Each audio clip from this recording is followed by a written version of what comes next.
Si vous apprenez l'espagnol, a priori, c'est pour le parler. Et pourtant, je suis à peu près sûre que c'est ce qui vous est le plus difficile à faire. C'est parler espagnol. Et surtout, si vous commencez votre apprentissage ou votre acquisition de l'espagnol. Et dans la vidéo d'aujourd'hui, je viens vous dire qu'il ne faut pas parler. Alors, pas exactement, bien évidemment, mais ce que je veux vous dire, c'est que quand vous commencez à apprendre l'espagnol, il ne faut pas se focaliser sur vouloir le parler.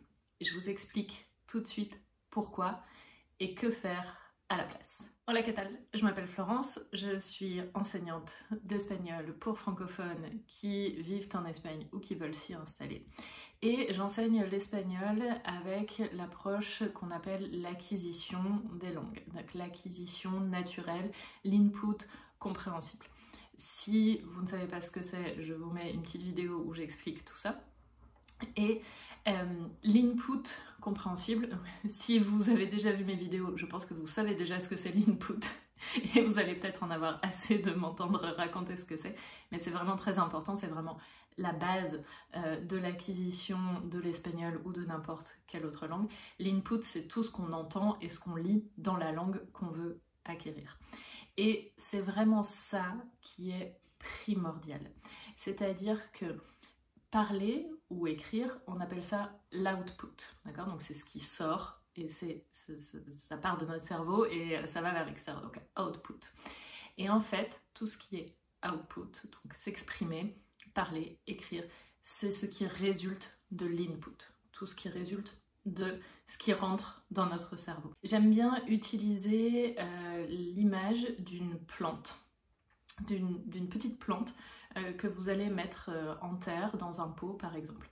Pour que votre plante elle grandisse, pour qu'elle puisse faire des tiges et des feuilles et des fleurs, etc. Il faut lui apporter une terre de bonne qualité, il faut lui apporter de l'eau et il faut lui apporter du soleil. S'il n'y a pas ça, elle grandira pas cette plante. Et bien vous, c'est exactement la même chose. Si vous n'avez pas de l'input de qualité, c'est-à-dire si vous n'écoutez pas suffisamment d'espagnol, si vous ne lisez pas suffisamment d'espagnol à votre niveau, vous n'allez pas pouvoir produire et vous n'allez pas pouvoir vous exprimer et, comme la plante, vous n'allez pas pouvoir grandir. Votre espagnol ne va pas pouvoir pousser. Donc, de la même manière que c'est pas réaliste de vouloir qu'une plante pousse alors qu'on l'arrose pas, on a tous fait l'expérience de ne pas arroser une plante pendant plusieurs semaines et de se dire oh bah, je comprends pas pourquoi elle meurt cette plante, dis donc. Oui, bah, peut-être que si on l'arrosait, ça irait mieux.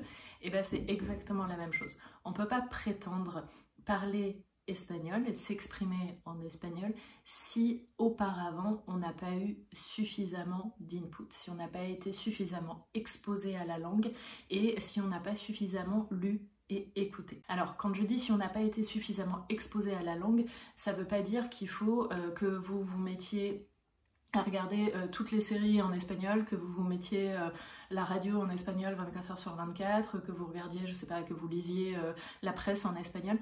C'est être exposé à un niveau de langue qui est correct pour vous, que vous comprenez à 70, 80, 90%.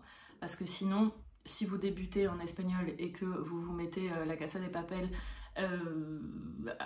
en espagnol, vous n'allez rien comprendre et c'est pas comme ça que vous allez intégrer de l'espagnol. Il faut que ce soit compréhensible pour vous. Donc j'ai beaucoup de vidéos là-dessus, sur des ressources quand vous apprenez l'espagnol, quand vous avez un niveau débutant ou intermédiaire, pour avoir de l'espagnol à votre niveau. Mes vidéos d'ailleurs sont conçues exactement pour ça, pour des personnes qui ont commencé à apprendre l'espagnol, qui ont un niveau A2, B1 et qui cherchent à être exposés à de l'espagnol compréhensible. Donc je vois souvent des débutants qui sont frustrés de pas réussir à parler, de pas réussir à s'exprimer. Il ne faut pas que vous soyez frustré d'être dans cet état-là au début, parce que c'est absolument normal. Je prends souvent aussi l'image d'un enfant qui apprend sa langue maternelle, parce qu'en fait, acquérir une langue étrangère, c'est exactement le même processus que acquérir sa langue maternelle, Simplement, quand ça se passe avec la langue maternelle, bah, on est petit, on est immergé dedans, on ne se rend pas compte du processus. Quand on fait ça avec une langue étrangère à l'âge adulte, on est moins exposé et on se rend plus compte du processus. Mais l'enfant, quand il apprend sa langue maternelle, il va pas à 2 mois se mettre à faire des phrases sujet, verbe, complément. Chers parents, pourriez-vous me passer le biberon s'il vous plaît? Non. Il va, bon, à 2 mois, il va rien dire, mais je veux dire un peu plus tard, il va faire des petites phrases, enfin d'abord dire certains mots les plus courants, et puis ensuite faire des petites phrases, répondre aux questions, et puis petit à petit, ça va devenir plus complexe. Et bien vous, en tant qu'apprenant et apprenante de l'espagnol, c'est exactement la même chose en fait, vous êtes un bébé dans la langue. Donc il faut que vous appreniez comme un bébé. Donc il faut que vous écoutiez les adultes autour de vous. On dit souvent aux enfants d'écouter les adultes autour d'eux. Et bien là, c'est exactement la même chose. Il faut que vous écoutiez les adultes autour de vous. Donc les adultes étant des gens qui parlent mieux espagnol que vous. Donc c'est pour ça que c'est très très important de privilégier la lecture et de privilégier l'écoute, puisque vous allez être exposé à la langue et il y a des mots qui vont revenir, des structures, des verbes qui vont revenir, qui vont être fréquents, qui vont être récurrents, et c'est comme ça qu'ils vont rester dans votre cerveau et qu'ensuite ils seront disponibles pour que vous puissiez les mobiliser quand vous en aurez besoin. Donc je comprends que ça puisse être frustrant comme étape, parce que comme je disais au début de la vidéo, quand on apprend une langue, l'espagnol dans ce cas-là, mais n'importe quelle autre langue, bah, généralement c'est quand même pour pouvoir la parler, mais il faut prendre un peu son mal en patience. Et l'autre jour, j'ai un apprenant qui est vraiment débutant et qui m'a demandé, on a fait 4 cours ensemble, et qui m'a demandé, ça va, est-ce qu'on va à un bon rythme, enfin, tu penses que ça va, je progresse normalement, entre guillemets. Et je lui ai dit, mais il n'y a pas de rythme en fait, on va à ton rythme. C'est exactement comme quand, j'utilise beaucoup d'images aujourd'hui, mais je trouve que c'est assez parlant, c'est comme quand vous mettez du maïs dans une poêle pour faire du popcorn, ils éclatent pas tous en même temps. Et ben nos cerveaux, ils sont pareils, ils n'ont pas tous la même temporalité, le même temps pour apprendre les choses. Donc il y a des gens qui vont peut-être choper des automatismes et des choses très rapidement, et qui vont être capables, qui vont se sentir à l'aise pour parler espagnol très rapidement, et il y en a d'autres, ça va être beaucoup plus long. Mais c'est pas grave en fait, c'est votre rythme. Et encore une fois, c'est exactement comme des enfants. Il y en a qui parlent très rapidement quand ils sont encore petits, et il y en a d'autres, ils disent que quelques mots, et puis un jour, tout à coup, pouf, ils se mettent à faire des phrases entières. Donc c'est la même chose, on est des êtres humains, nos cerveaux, enfin, l'acquisition d'une langue, c'est pas une science exacte, tout le monde met le temps qu'il met pour être prêt ou prête à s'exprimer dans cette langue. En plus, si vous commencez à parler trop tôt, si vous vous forcez vraiment, si vous vous dites « Ah, il faut vraiment que je parle, il faut vraiment que je parle », si vous vous forcez à parler trop tôt, c'est là que ça va devenir frustrant, parce que vous n'allez pas réussir à faire des phrases, tout simplement parce que vous n'avez pas le vocabulaire, vous n'avez pas encore acquis la conjugaison des verbes, vous ne l'avez pas assez entendu, vous ne l'avez pas assez lu, donc vous ne pouvez pas l'inventer, c'est pas possible. Et du coup, là, ça va devenir frustrant. Alors que si vous privilégiez la lecture et l'écoute, votre cerveau, il va être tranquille, il va absorber tout ça, et ensuite, quand vous allez avoir besoin de ce vocabulaire, de votre espagnol pour parler, là ça va venir plus naturellement. Alors je vous dis pas que ça va couler absolument de manière totalement fluide, il y a toujours des frustrations quand on se met à parler une langue étrangère, ça c'est évident au début, voilà, parce que forcément on parle moins bien la langue étrangère que sa langue maternelle, donc voilà. Mais ça va être beaucoup plus simple. En plus, si vous vous mettez à parler trop tôt, vous allez fossiliser des erreurs. Donc ce qu'on appelle fossiliser des erreurs, c'est faire des erreurs dans la langue et les garder. Et ensuite être incapable de changer et d'adopter le mot, enfin la version correcte. Donc par exemple, ça peut être une erreur fossilisée que j'entends très souvent, c'est dire me gusto, au lieu de dire me gusta. Me gusto España, non, c'est pas me gusto España, c'est me gusta España, parce que me gusto, c'est je me plais à moi-même, ce qui est très bien. mais c'est pas ça qu'on veut dire. Ou voilà, il y a d'autres choses comme ça. Alors là, dans ce cas-là, il y a l'influence du français, de la langue maternelle, mais on va fossiliser des erreurs. Alors que si on est exposé à un espagnol correct, grammaticalement je veux dire, à un espagnol de qualité, à un espagnol riche, qu'on comprend relativement facilement, là on a beaucoup moins de risques de commettre ces erreurs, puisqu'en fait on n'a pas inventé les choses. En fait, les erreurs, pourquoi elles surviennent? Parce qu'on n'a pas assez entendu la version correcte de ce verbe, de ce mot ou de ce point de grammaire. On n'a pas assez entendu la version correcte et c'est pour ça qu'on commet une erreur, soit parce qu'on se l'est inventé dans sa tête, soit à cause de l'influence de sa langue maternelle. Ça peut être différent.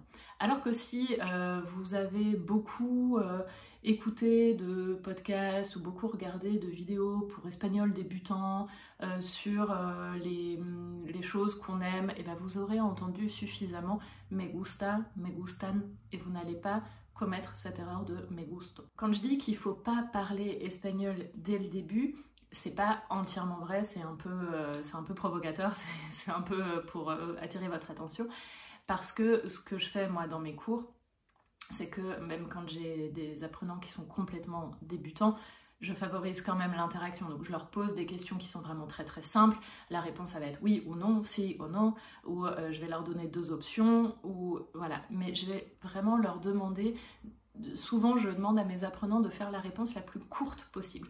Parce que ce qui m'intéresse, c'est pas qu'ils fassent une phrase. Si je leur demande par exemple, je sais pas, est-ce que tu as un chien ou un chat?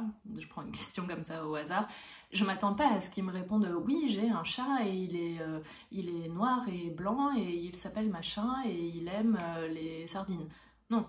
Si je demande est-ce que tu as un chat, je m'attends juste à ce qu'on me réponde oui ou non. Et ensuite, c'est mon travail à moi en tant qu'enseignante d'aller dire ah, et il est de quelle couleur? Il est noir, il est blanc, il est gris.